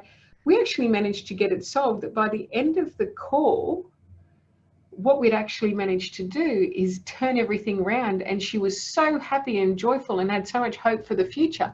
And that was my epiphany moment when I realized, oh my gosh, associations do good. We exist to make the world a better place. And we do that by helping our members, whether one by one or on their behalf. And when association staff get that they're not just selling a tube of toothpaste, they're actually making a difference to the world. And if you can share the stories to do that, you help to reposition the membership in their head, and you help to reposition their roles. Their role isn't to process a membership. Their role isn't to run an event. Their role is bigger than that. And then you can start to get your cross-functional teams happening and getting people working together to achieve amazing things and coming up with things that you may not have even have thought were possible beforehand. Now I see we had a question there from Emma about the grace period after renewals. Oh my gosh, 6 months. Okay, definitely revise that, because word does get around and people start to work the system. Generally, my preference is no more than 30 days. And that's only just to give you some time to follow people up, because traditionally pre-COVID, what would happen is, say someone's paid through was June 30, generally the second week of June, we'd have our call teams out calling people, checking that they actually, you know, are they okay? Do we need to make some concessions? And letting them know that their membership would lapse at the end of the month. Now, what we would normally do is, where possible, we would have tied people in with insurance, merchant facilities, or other deals. And we would also be letting them know as a courtesy that those discounts would cease and that would cost them XYZ amount of money. But they could prevent that if they paid then. You want to get that done in a month. At worst 2, but I'd really try and stick it to no more than a 30-day grace period. 6 months is way too long. Yes, thank you. All right, so now I'm not going to spend a huge amount on this, because all the examples I have, I'm not allowed to give. But one of the things that's really important is to look at the evolution of exerting influence. So you need to have an internal structure that supports and prioritizes effective thought leadership and advocacy outcomes, but understands when to use the different tools. I've seen associations do some amazing things through the very quietest of whispers. A question planted at a press conference, for example. At other times, I've seen associations who have economists on staff or who've engaged researchers to become the experts in a particular topic, so much so that the government has invited them in to help them write the legislation on particular issues.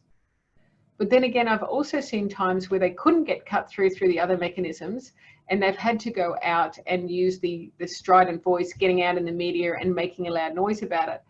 But that is less and less effective. We seem to be moving into more of these collaborative ways of advocating.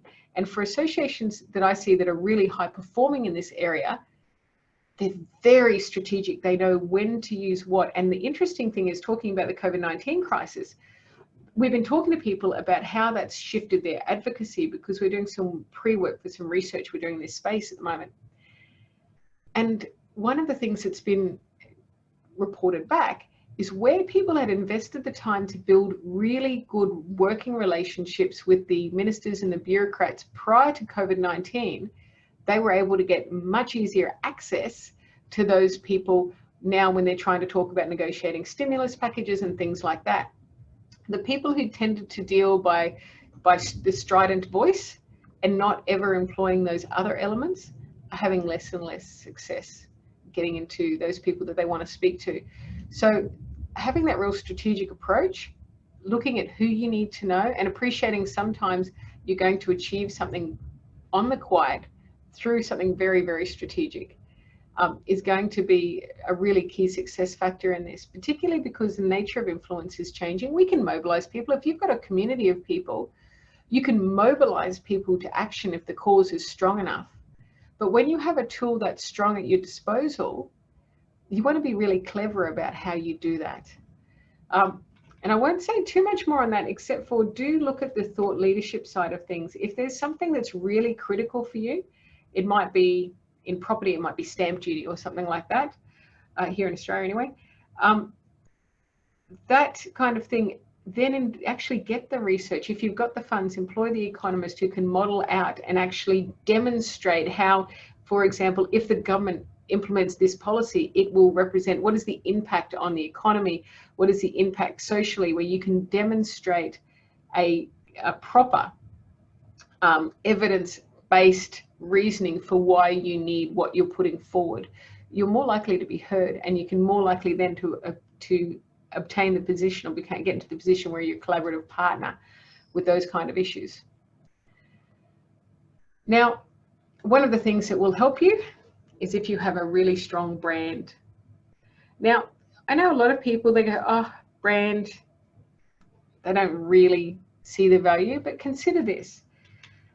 In the 1980s, or early 1990s, one of the Coca-Cola executives was talking about brand, and he said something that's always stuck in my head. said our brand is so powerful that something could happen that would wipe out every single Coca-Cola facility, every production, packaging facility overnight. It could all be razed to the ground, and I can walk in anywhere and get a loan to rebuild the lot.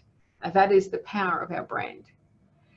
Having a really strong brand that you've considered is important. And what that means with your branding and positioning is to say, you can't help the fact that every single time somebody engages with you, either consciously or subconsciously, they're forming an opinion.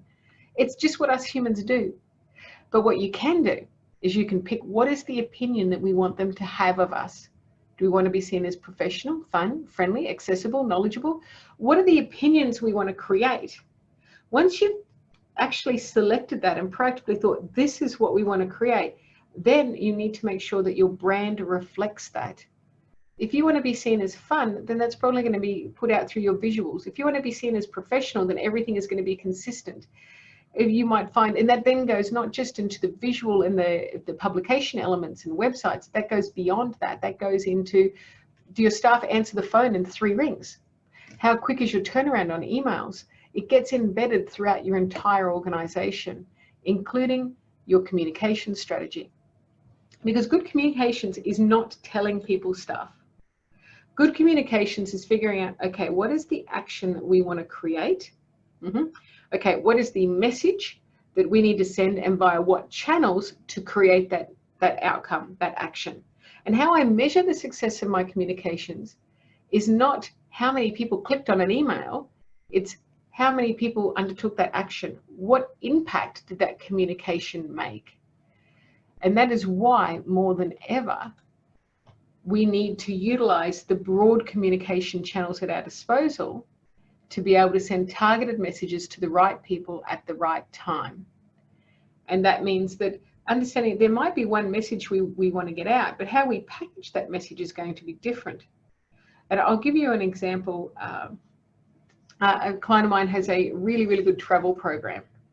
And they call me in every now and again, and I turn up in their boardroom, and I never quite know what they're going to ask me to look at, but this time it was their travel program. And I looked at the travel, they put all of the different collateral that they use, they printed out their emails, and they had their hard copies there, and I looked at it, and as I looked at it, I went, okay, the imagery is all European cruises, train trips, caravan holidays. I'm sensing a theme here. I find it really fascinating and engaging, but I'm guessing that the younger market aren't. And it was interesting, so the take-up from the younger market had been quite low. But when we went back and we looked at the buying patterns from those in the younger market who were using what is a very excellent travel program, they were going beach holidays to Bali and to the Maldives and to Thailand. And so the product was right, but how they were communicating it was not. So I said, look, keep sending the old fuddy-duddy orientated stuff to all the old fuddy-duddies, and I would love to get it too if I could. But for the younger generation, repackage the product and how you communicate it. Why not make it a bit viral, funny, send it out through some social, do some videos. You can still, you'll get big take up because it's a great product. You just have got to communicate it to your members more effectively. And this is why it comes back to how you communicate. There are so many different ways that we can communicate to our members, and yet we all pretty much stick to email, maybe the odd magazine, and that is really limiting. There are so many more ways. And the other thing when it comes to how you're communicating with your members as well is to think very carefully about the tone. A lot of associations, because they want to be seen as professional, have adopted a very transactional tone that can be off-putting and not conducive to creating a community. So it's, hi, welcome to the association. Your login is this. Your password is this. Like it's not friendly. When you're trying to build a community and build relationships, look at all of it, what the collateral is that you send to your members, and look at it and think, is this friendly? Is it welcoming? And a tool that might help you is when I'm writing a letter to somebody, I will often think of an actual individual I know, and I will write that letter to them. And when you're writing it to an actual person rather than to some generic member, it adds a whole level of warmth in it. Oh, do pick someone you actually like. Don't pick someone you don't like. It's a really wrong letter. But if you pick someone you actually like and you write that through, you'll find that it'll bring in a level of warmth and humor that's really necessary if you want to get cut through, because people don't just read for the information. Not with if you want them to read all your communication. So you've got to make it more engaging than that. And if part of your branding and positioning should be about building those relationships and making yourselves accessible, you don't need to be like crazy, crazy fun, but some gentle humor, something that's the warmth, I think, is really essential in an association framework where you're trying to build relationships. The next thing is partnership and sponsorship programs. Look, I've got funding for this research that I'm doing at the moment. There is money out there. There is a lot of money out there at the moment being spent on partnerships, but not by a lot of people. I won't spend too much time on this because we ran a webinar on this last week where all of it's there. But what we are seeing is higher value, long-term, mutually beneficial partners with carefully selected corporates is not just a powerful income stream, but it can provide powerful value to members. The trends are something I think is really, really good at the moment. On the corporate side of things, they're looking for fewer association partners, spending more and acting more deeply. They do not want to put their logo on your website and have that as the only value. What they're looking for are things that will enable them to create impact. But bear in mind, when you are talking to these partners, they don't really care what you do, and they don't want to know about every single program. What they care about is how can you help them to be successful. Now, from your perspective, you need that, helping them to be successful, to align with helping your members and yourself to be more successful. Value what it is that you have to offer, because you have something very valuable to give. You're never going to give people your membership database, but you have knowledge and you have the channel to that market on people's behalf. You can promote things, you can run programs, and you can come up with really big, ambitious things that you can propose to people that may not run if you don't get the funding, but if you do get the funding, what could you achieve? Be really passionate and get cut through. And do bear in mind that a lot of these corporates are being inundated with poorly thought out proposals, which are basically, we're going to offer you gold, silver, and bronze, and we're going to put your logo on our website, or we'll put your logo on the email we're sending out. These things that don't offer any value. If you're talking to a corporate and you really want to get cut through with them, ask them, what would have to happen for this to be the most successful partnership you've ever had? How are you going to measure this partnership? Because when you hear from them what they're looking for and how they're going to measure it, it's going to completely restructure what you're offering to them. And that way you'll find that you may be able to ask for a higher value of money to execute better outcomes, because for a lot of them, it's a cost reward scenario. They may come to you and the outcome that they're looking for might be worth a couple of $1 million in sales to them, for example. It may be something that's relatively straightforward to do. I know of a couple of instances where the corporate only wanted to talk to 1 or 2 members. They just wanted a dinner with them. So when you find out what they want, you may find it saves you a whole lot of time and effort. So moving into this space, you do, and I'd recommend going back and having a look at the webinar about managing through COVID-19, but you do need to be setting up your structures to be able to, when you come out, have something that's got value, working out how to monetize what you're doing online, because a lot of people are like, oh, it's really hard to sell sponsorship for online stuff. Oh my gosh, no. Online stuff is brilliant because you've got something people never had from events before. You have actual measurability. This many people attended, this many people saw, this many people clicked through.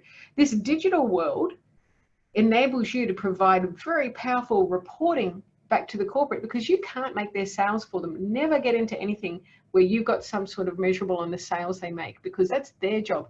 Your job, in a lot of instances, is going to be about introductions, quality leads to the people who actually want their services, because there's a balancing act here.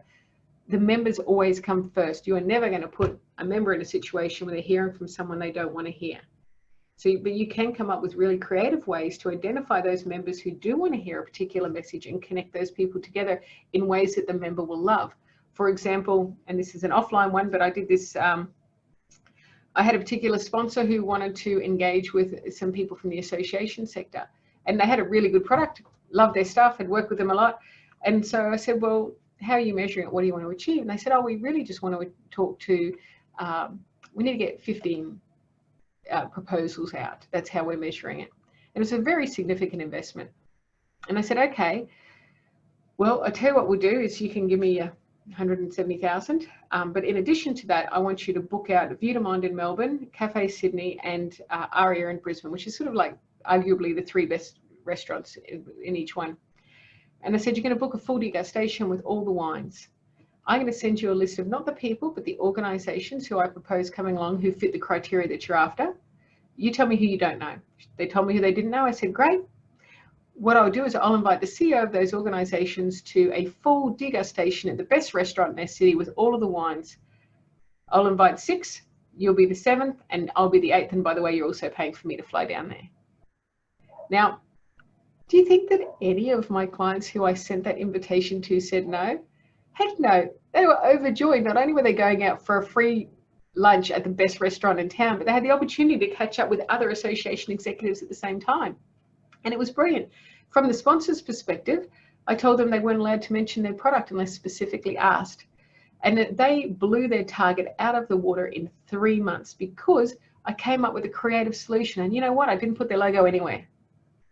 I came up with a solution based on the need. And that is where we are now moving with partnerships. Sponsorship is really shifting into more of that partnership framework. There's still a role for sponsorship out there, but partnerships are where you're really going to be able to generate that sustainable revenue streams. But this does mean that you've got to have in your organization a sales and marketing function. Sales is just good customer service, and we've really got to get rid of that idea that it's a dirty world. It's a dirty word, because in associations, hard sell is never going to be appropriate. It's very much a collaborative solution-based selling, and it should be understood by all staff that if association membership isn't right for a prospective member, anybody should feel free to go, do you know what, I don't think it's going to be right for you, because the ethical way of engaging with members and prospective members is absolutely paramount when we get into these areas. But what I see time and time again is associations who are suffering, not because they don't have a great purpose, not because they don't have amazing products and services, but because they're too scared to ask people to buy them. And look, there's 4 layers of sales process that every association must have if they're going to be successful. You outsource transactional. So that's what I talked before. We use Optimum Contact, who's an outbound call center.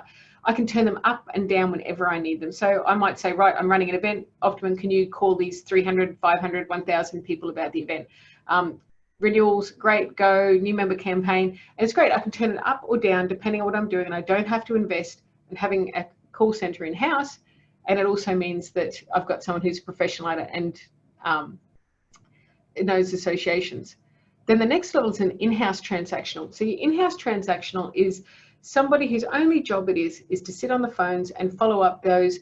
You'll get inquiries about membership, they can follow them up. If you've got a chatbot that's collecting stuff, they might follow up your chatbot inquiries. They might do the odd outbound for a particular event, following up members. But someone who gets that baseline day to day, and it might be more than one person depending on your organization, but this person, never give them any admin. If you give somebody 2 choices, one of them is to pick up the phone and risk rejection, and the other one is to shift a piece of paper from one side of the desk to the other, there will be a default going on. So what you want to do is make sure that that role is all about connecting to members, getting to know them.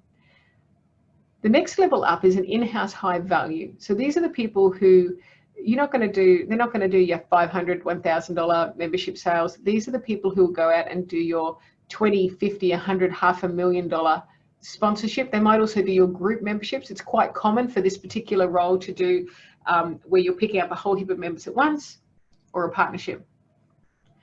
These people are harder to get. Now, the time frames too, if you've got an in-house transactional person, they're going to get steady short-term returns starting within the first sort of 2 weeks from when they've hit the ground. But a high value in-house, it's a longer term outlook, sort of medium. It's usually a couple of months after they start that they'll start putting through things, and then it increases. They don't make a high volume of sales, but the dollar value is extremely high. And the last one is in-house structural, and this is one which you don't see a lot in associations, unfortunately, which is somebody who's got that business analyst level who can look at exactly what an association is doing and identify opportunities where they need to sunset services, leverage services better, and take a real holistic approach to looking at the revenue models for the association. If an association has all 4 of these operating effectively, then generally you're going to be in a much better financial position than most, because the majority of associations do not. Now, in terms of finding those people is really hard as well. Different people are going to be right in different roles. It's got to be somebody who's very much focused towards that relationship building side of things. Now we've got to number 12, which is the last one, and one of the ones that I think is particularly important, because all of these things, how do you know if you're doing them well if you don't have the data to show it? So when we're looking at reporting, ideally, as much as possible, you want to automate these, but the future of membership is about data, being able to collect accurate quality data and maintain it. So you can't just go out and collect it once. There's got to be a process to keep it fresh. Particularly when you're identifying how people shift throughout the various journeys that they go through in their careers or their businesses or their life. And then being able to convert that data into meaningful insights that inform decisions. We talked before about, if I got an 87% retention rate now, how do I know? And what's my first year retention rate? Because if I know by segment my first year retention rate, my overall retention rate, my growth rate, my market penetration, I can tell you exactly what strategy you need to employ for that market. When the data is collected correctly, it will powerfully inform the decision making. But it's a decision making at different levels of the organization. You need to have reports going up to the board that align to your strategic plan, so that the board can have the comfort that appropriate oversight is being enacted and that they know what's happening. I find a board that have really clear reporting tend to settle as well, because they get more comfortable and it doesn't create a situation where they might feel that things are being hidden from them, because they feel they've got some clarity. But then different reports are going to the CEO, the finance people, the membership people. Everybody in the organization needs to have that clarity that good reporting can deliver. And it's worthwhile taking the time. This is really nice to overlay when you're doing a technology review, to create reports that keep people up to date. And there's already technology out there that has dashboards, so that when somebody logs into their system, their reports are there in front of them. They know exactly how they're doing to the moment on different things. And that's exceptionally powerful. One of the things that I found with board reporting is, I'm not a real fan of the 200-page board report. I find that a lot of boards, they get dumped with a whole heap of data, but no real curated insight. And it is better to have a smaller report that has much more powerful insights provided to them, so that they're making informed decisions. But I say that applies at all levels. There are, if anyone's got IMIS, I know Professionals Australia implemented IMIS with a Power BI overlay and had perhaps some of the best reporting that I've ever seen go in there, where they could drill down to minute levels about their performance in various segments, and dashboards would customize to different people. You can do that, and the cost of being able to get that kind of outcome has been dramatically lowered, particularly when you can work collaboratively with other associations. I wouldn't try to do this by yourself if you don't have to. I would talk to other like associations who are non-competitive to find out what they're doing with reporting, to try and collaborate together to try and identify what's going to be useful for you. But look, we've gone through these 12, these essential building blocks for successful associations. And I hope in there's been a few ideas that you can take through. But the main thing to remember is, if we do what we've always done, we're not even going to get what we always got. If we're going to make transformational change to ride through, not just through COVID-19, but beyond into being a really powerful, sustainable organization, then we need to look at vision, planning, focus, creativity, and calculated risk taking. There's always going to be an element of risk in anything you do, but the risk of not doing anything is far, far greater. And that's why, as association professionals, for the sake of our members and our communities, we need to act now. Good luck. Thank you. Now, just so that everybody knows as well, the recording of this will be available tomorrow. I've got some video chats planned where there's no presentation element. It's just purely the opportunity to talk through things. We've got Planning Your Association's Future, 9:30 on Friday, and Income Generation Brainstormings with Julian, who's a specialist in the partnerships and those high value partnerships, will be at 1 o'clock. We don't record those sessions because there's a lot of confidential things get discussed. The membership seminars are from May 15, and there's a lot of video discussions coming up after those. And all of these events you can find at answers.net.au. If you've got any questions though, feel free to contact me on those details there. And of course, as I mentioned, keep an eye out. I'm sending a link out to everyone very soon. We're running a really big research project to understand the actual impact of COVID-19 on the association sector. And if you could participate, I'd really value your feedback. Thank you.